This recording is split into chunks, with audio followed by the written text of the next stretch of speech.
Hello, welcome to my YouTube channel. So in today's video, I will show you that how you can protect your mask from the dusty particles and from the germs. So let's start the video.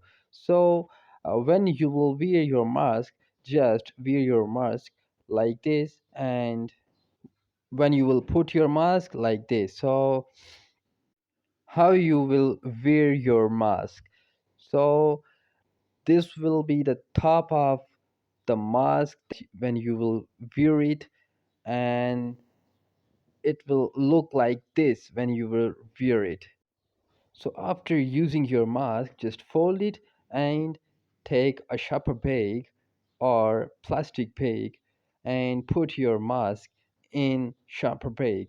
And now what you have to do is just hang your mask on a hanger, and so now you can see it is fully protected from the germs and dusty particles.